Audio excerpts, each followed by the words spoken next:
Desde 2015, esse carro aí, o Onix, é o 0 km mais vendido do Brasil. E não é por uma margem pequena. Se a gente somar todos os Hyundai HB20 e todos os Ford Ka vendidos nesse primeiro semestre, são respectivamente o segundo e terceiro colocados, ainda vai faltar uma margem de 11% até chegar nos 116.906 carros vendidos do Onix nesse primeiro semestre. Quer saber mais? O quarto colocado é justamente o sedã dele, o Prisma. Essa é uma marca expressiva demais para a gente simplesmente ignorar. Para você ter uma ideia, se você entrar no autoline.com.br e buscar pelo Onix, você vai encontrar mais de 8.000 ofertas entre carros usados, seminovos e 0 km, variando de uma faixa de 23 a 73 mil reais. Então nada mais justo do que a gente pegar a versão mais vendida de todas do Onix, a 1.0 LT, esse carro aqui está com a gente, é um carro de R$ 47.490 e fazer uma avaliação completaça, realmente mostrar tudo que o carro tem de bom, tudo que ele tem de ruim, e também no fim do vídeo a gente vai falar sobre a nova geração do Onix, que já deve estar para sair do forno. Se você é novo no canal, não esqueça de apertar aquele botãozinho vermelho para assinar, ajuda a gente a crescer. Aperta também aquele sininho para receber notificações de novos vídeos e vamos lá conhecer o Onix então.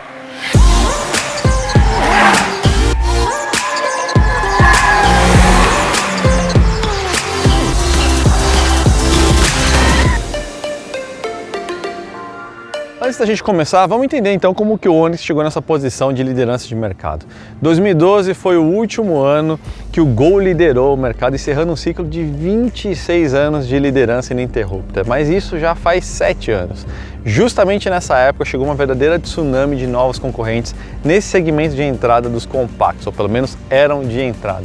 Então chegou o Marte, o próprio Onix, HB20, Etios, novo Ka, segunda geração do Palio, quase todo mundo ao mesmo tempo, um intervalo ali de entre 1 e 2 anos. E aí o que aconteceu é que eles acabaram engolindo o Gol. A HB20 liderou num ano, Palio liderou num outro e depois disso só deu o Onix 2015, 16, 17, 18 e, como os números que a gente começou o vídeo indicaram, 2019 também deve ser o ano do Onix. E como que ele chegou nessa posição então?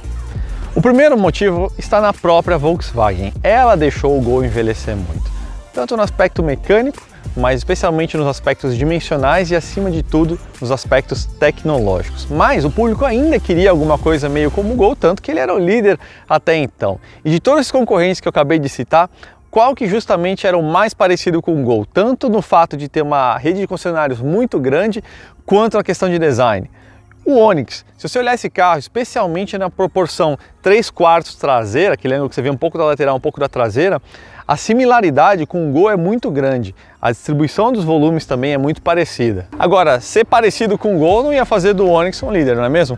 Esse carro aqui trouxe dois diferenciais bastante importantes na época. O primeiro, a maior parte dos rivais também trouxe, que é a questão dimensional. Todos eles exploraram as dimensões do Gol e trouxeram em seus projetos dimensões maiores. Esse carro aqui tem 6 centímetros a mais de entre-eixos e 2 centímetros a mais de largura. Isso faz muita diferença no espaço na cabine, especialmente para os passageiros de trás. O segundo fator é a central multimídia touchscreen, uma coisa que a indústria demorou demais para perceber a necessidade do consumidor, e esse carro aqui já trazia logo em seu segundo ano. E não era exatamente uma central multimídia genérica desenvolvida às pressas não.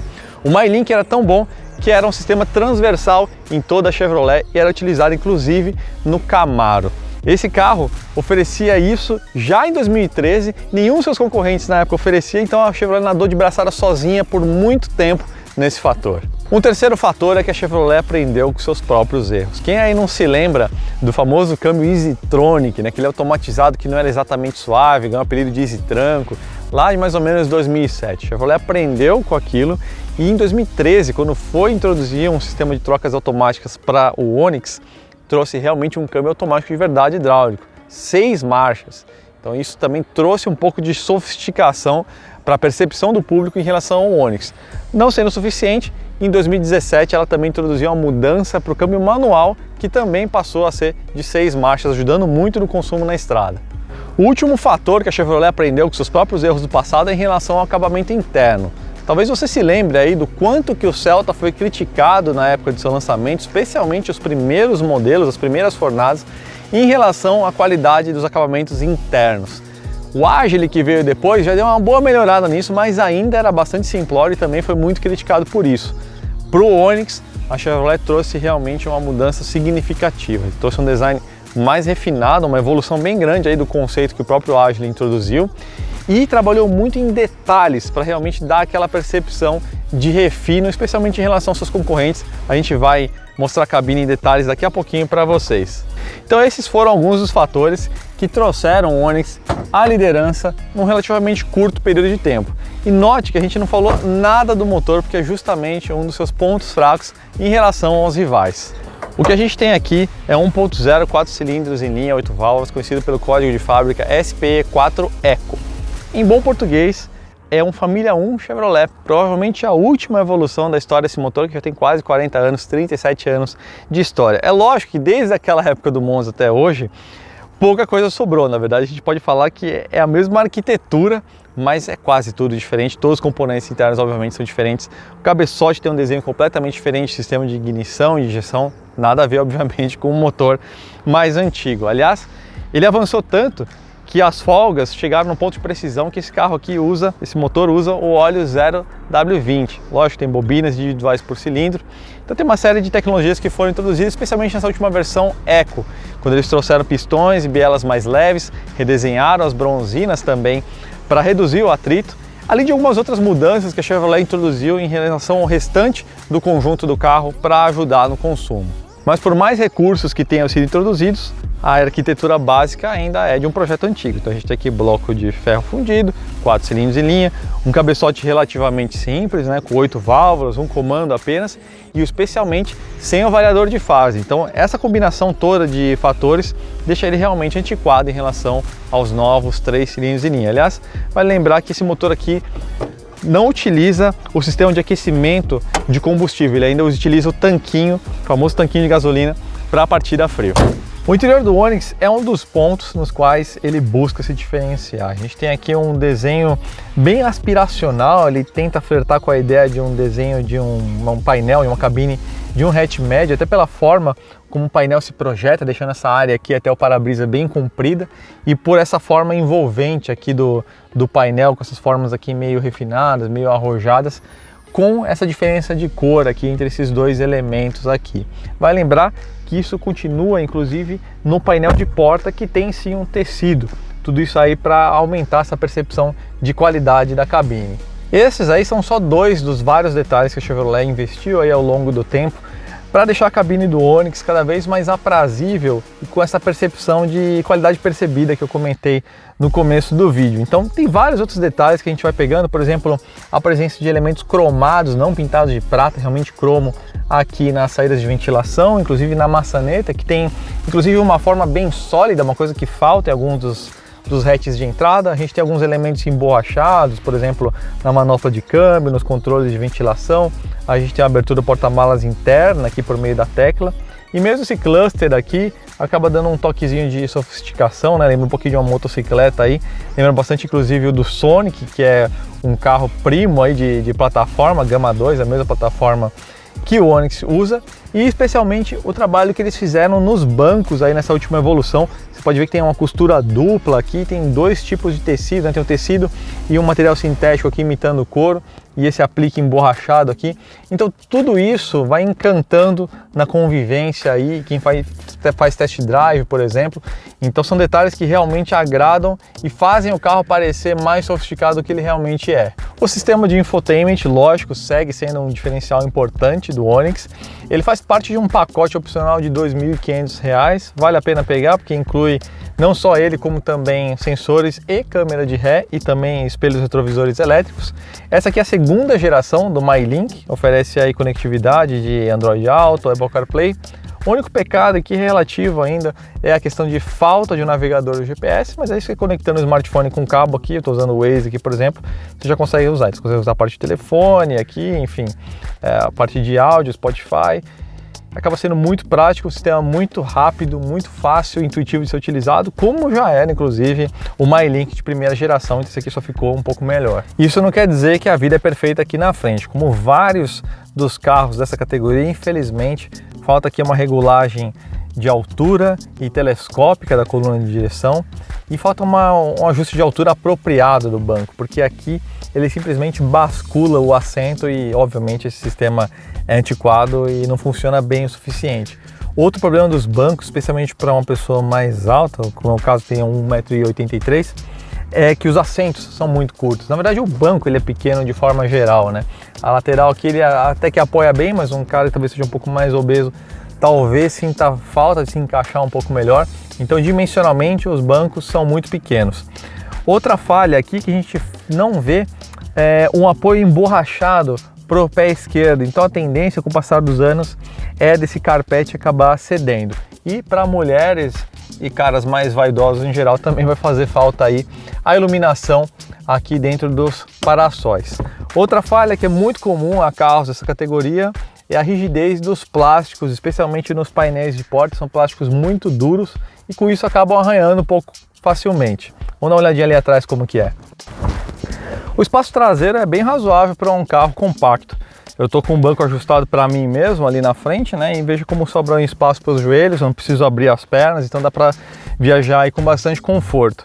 O ângulo de encosto é um pouquinho de pé, né? Mas isso é algo que você deve esperar num carro dessa categoria. E uma coisa interessante é que a gente tem aqui não só apoio de cabeça para os 3 ocupantes, mas a gente também tem cintos de 3 pontos para todos os ocupantes, inclusive o do meio, que é uma coisa muito bacana que veio aí nessa última evolução do Onix. Outra coisa que é muito legal aí para quem é pai, para quem é mãe, é que esse carro aqui já traz o sistema Isofix e Top Tether para fixação de cadeirinha. Isso é um bom diferencial. Vamos dar uma olhadinha aí no porta-malas. O porta-malas não é um ponto de diferencial do Onix, mas ele está ali mais ou menos dentro da média segmento. Aqui a gente tem 280 litros, a média tem 300 litros se a gente considerar, por exemplo, Polo, Argo, HB20. Ele tem uma vantagenzinha em relação ao novo Ka e ao Marte, que tem mais ou menos 265 litros. Fique atento só no seguinte, essa versão de entrada LT não tem os bancos bipartidos, né? Então se você é um cara que carrega 3 pessoas e precisa de espaço para carregar objetos compridos, talvez valha mais a pena você pegar uma versão superior. Então pessoal, vamos ver aí como é que é o Onix na prática aí, pegar a estradinha dos Romeiros aí com ele.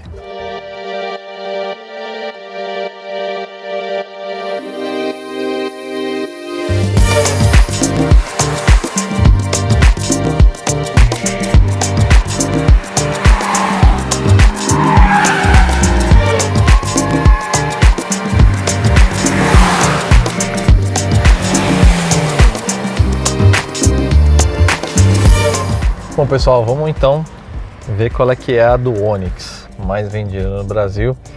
Sai começando um pouquinho devagar aqui.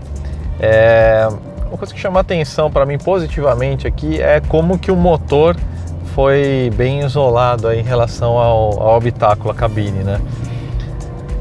Tanto em marcha lenta quanto até mais ou menos uns 4.000 RPM você sente muito pouco em termos de ruído e vibrações passando para o assoalho do motor. Isso é um bom indício de isolamento da parte de coxins do motor, né? E também o 4 cilindros em linha tem essa vantagem, né? Aqui tem o trechinho um pouquinho mais sinuoso, até adiantando aqui uma coisa que a Chevrolet fez nessa nova fase do Onix desde 2017.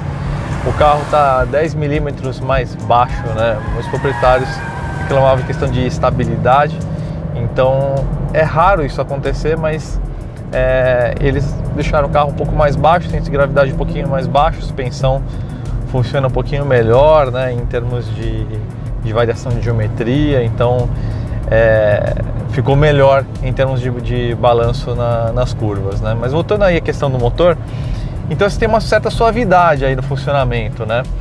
Isso também é ajudado aí pela relação de câmbio que eles colocaram aqui no Onix. A gente tem 6 marchas aqui e as marchas são compridas, então é um carro que não vai ter uma grande desenvoltura, isso eu já aviso vocês. É realmente um perfil voltado para a economia de combustível, então aqui numa serra dessa aqui, em trechos de subida, vocês vão ver que eu realmente vou colar o pé no assoalho e o carro ele não desenvolve, porque a pegada dele realmente é essa, né? Eles buscaram, já que o motor família 1 ele tem essa questão, essa característica de ser um projeto um pouco mais antigo em termos de arquitetura, então o rendimento dele, né, aproveitamento do combustível tende a ser um pouco pior. Então eles fizeram uma série de modificações, aquelas que a gente falou na apresentação do motor, e também alongaram a transmissão e também adotaram pneus verdes para reduzir a resistência à rolagem dos próprios pneus. Ele trabalha inclusive com uma pressão um pouquinho mais alta, 35 libras. Tudo isso para melhorar o consumo, né? Então a gente conseguiu uma média até que aprazível para um motor já com essa idade, né? Os números oficiais do Inmetro estão aí na casa de consumo médio entre cidade e estrada de 9,6 km por litro com etanol e 14,1 com gasolina, né? Lógico que mundo real essa média cai um pouquinho, né? Até porque você acaba acelerando um pouquinho mais do que os testes efetivos que o Inmetro faz. Mas de forma geral, assim, é um motor que você não vai sentir grandes faltas de força, porque o fato de ele ser 8 válvulas, o enchimento dele em baixas e médias rotações é bom. Então é um motor que acorda, ele desperta fácil. O que ele não tem é desenvoltura, então na hora que as rotações começarem a subir, você não vai ter um grande ganho de desempenho, tá? Então a pegada dele realmente é um uso extremamente racional, é de baixa e média rotação. Nesse sentido ele funciona super suave, o câmbio está ajudando muito, mas muito mesmo. E uma coisa legal do Onix é até o uso na estrada, porque o fato de você ter 6 marchas tira bastante conforto. Ele trabalha numa rotação bem baixinha ali na rodovia, né, ali na casa de 100, 120 km por hora. Então você consegue inclusive uma média de consumo mais aprazível com isso, né? Outra coisa que ajuda é o peso, né? O Onix é um veículo leve, né? Como a maior parte, na verdade, dos veículos dessa categoria, não tanto pelo uso de aços de alta resistência, né? Mas mais realmente por serem veículos modestos aí em suas características construtivas, né? Então aqui a gente tem 1.034 kg, isso ajuda aí nessa questão de consumo e de disposição do carro, né? Se a gente comparar, por exemplo, com o Argo, que é um veículo mais pesado, apesar de ser mais novo, ele acaba levando uma vantagem técnica por conta disso, né? E a suspensão a gente viu ali naquelas curvas que a gente fez aí em velocidade meio moderada. Não é um carro, obviamente, para você ficar lançando em curvas, mas essa modificação realmente deu uma boa ajuda aí no equilíbrio dinâmico do carro. O fusível, vamos dizer assim, o ponto que impede que o carro tenha uma desenvoltura maior em curvas são os pneus, né? Os pneus verdes, eles têm essa característica de serem pneus voltados para um uso mais racional, né? Então são pneus que torcem, dobram um pouquinho mais, eles trabalham com o que a gente chama de ângulo de deriva, que é um linguajar mais técnico, que não vem ao caso, mas enfim, são pneus que realmente eles dobram mais, né? Então a aderência que eles fornecem no limite é um pouquinho menor, mas longe de ser qualquer coisa insegura para uma família aí numa descida de serra. Você vai ficar bem tranquilo aí em relação ao que esse carro oferece. Falando em suspensão, uma parte importante aí para um perfil de uso que se faz esse carro é em relação ao conforto na buraqueira da cidade, né? Então esse carro aqui ele faz um trabalho correto. Ele não é um carro que tem um curso de suspensão super longo, uma enorme capacidade de absorção de trechos recortados, né? Então se você pegar aí um pouquinho mais de caroço na pista, você vai sentir uma batidinha mais seca, especialmente no eixo traseiro, que é uma característica do projeto do Onix. A Chevrolet melhorou isso ao longo dos anos, mas não é algo que dá para resolver 100%, né? Mas é um carro que faz um bom trabalho, então não é um carro que vai ficar te sacolejando ali. Isso aí é, vamos dizer assim, obrigação fundamental de qualquer carro desse segmento, né? E ajuda também, obviamente, os pneus de perfil 70, né? Bem old school. Os pneus ajudam muito aí nessa parte de absorção de piso ruim. De forma geral, o Onix acaba oferecendo aí um conjunto bem honesto. É um carro que tem esse rodar suave, não é um carro que, vamos dizer assim, por ser um carro, vamos dizer, de entrada do mundo aí da Chevrolet, é um carro que entrega até bastante coisa. Entrega uma boa qualidade de rodagem, uma boa qualidade de vida. O isolamento acústico eu achei bom. Ele transmite um pouco de ruído dos pneus só para a carroceria, para o habitáculo, mas não é tanto assim. Mas me surpreendeu positivamente o quanto que o motor está isolado em relação à cabine. Isso dá até uma sensação de um carro um pouco mais sofisticado. Então isso é algo de se tomar nota, um negócio bem interessante. Agora, quando a gente fala em Onix, obviamente um assunto que não dá para evitar e que ficou muito polêmico e que gerou muito assunto foi justamente a questão dos 0 estrelas no crash test do Lightning Cap, realizado aí por volta de maio de 2017. Foi uma nota que implica num ferimento fatal no crash test. Isso aconteceu no crash test lateral, né? Então por isso o Onix tirou a nota 0, e aí a Chevrolet correu atrás, eles revisaram todo o projeto aí do monobloco do Onix e aí introduziram uma série de modificações, particularmente nos reforços laterais das portas, né? E aí eles refizeram esse crash test em fevereiro de 2018 e aí sim o carro obteve as 3 estrelas, né? 3 estrelas significa que o carro já oferece um nível razoável de proteção aos ocupantes, mas também significa que não é um carro que tem uma plataforma super sofisticada em termos de segurança. Basta a gente ver, por exemplo, o Up, que é um carro menor, mas tem uma plataforma mais sofisticada e que tem 5 estrelas, né? Então melhorou bastante, mas poderia se melhorar muito. Aliás, esse é o grande toque que as pessoas deveriam valorizar, e a gente como imprensa também deve valorizar essa questão da qualidade de construção em termos de segurança. E aí tem um lance, uma dica, né, para você que está pensando em comprar um Onix seminovo, um Onix usado, e você de repente é um cara que está mais preocupado com segurança.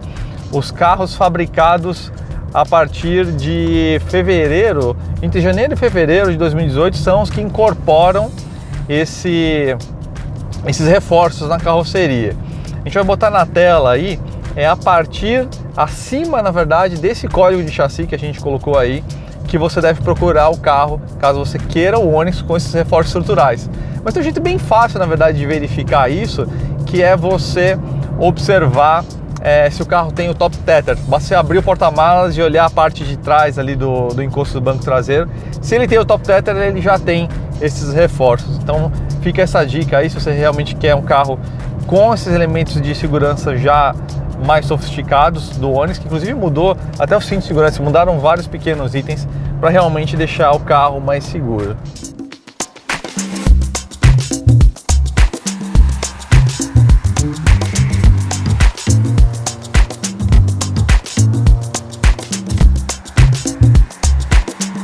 O caso do Onix lembra bastante a história do Polo e do Corolla de geração anterior. São produtos que já acumularam bastante idade no mercado, chegaram no ponto de amadurecimento máximo e ao mesmo tempo trazem aí uma certa idade que já aparece em alguns pontos tecnológicos, no caso do Onix especificamente o motor, como a gente falou aí ao longo da avaliação.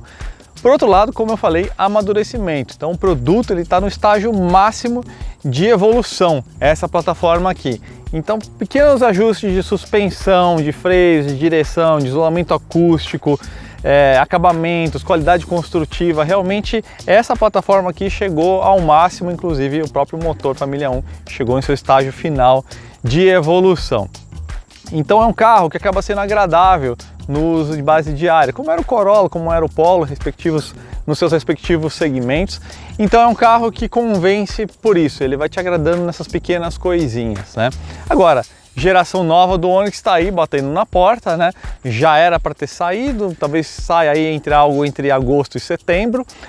A plataforma vai ser nova, né? A GM, ou GEM, desenvolvida em conjunto com a chinesa SAIC, que também vai introduzir uma família nova de motores. Finalmente, então, o Onix entra no downsizing, né? Vai ter 1.0 turbo e 1.0 aspirado, os dois com 3 cilindros em linha. A essa altura, você deve estar se perguntando se esse carro aqui vai sair de linha então, e eu já digo que não. A GM vai fazer que nem a Fiat fez quando lançou a segunda geração do Palio. Então, esse Onix aqui vai ficar em produção ainda, vai ser alocado aí, ele já é na verdade como modelo de entrada, e aí a nova geração ela vai ser situada acima desse aqui. Então pode ficar tranquilo, se está pensando em comprar um Onix 0 km ou usado mesmo, você ainda vai ter esse carro circulando no mercado, até porque seria uma coisa muito arriscada para a GM fazer, né? O carro é o líder disparado no mercado, seria um movimento muito arriscado repentinamente tirar esse carro de linha. Então pode ficar tranquilo em relação a isso.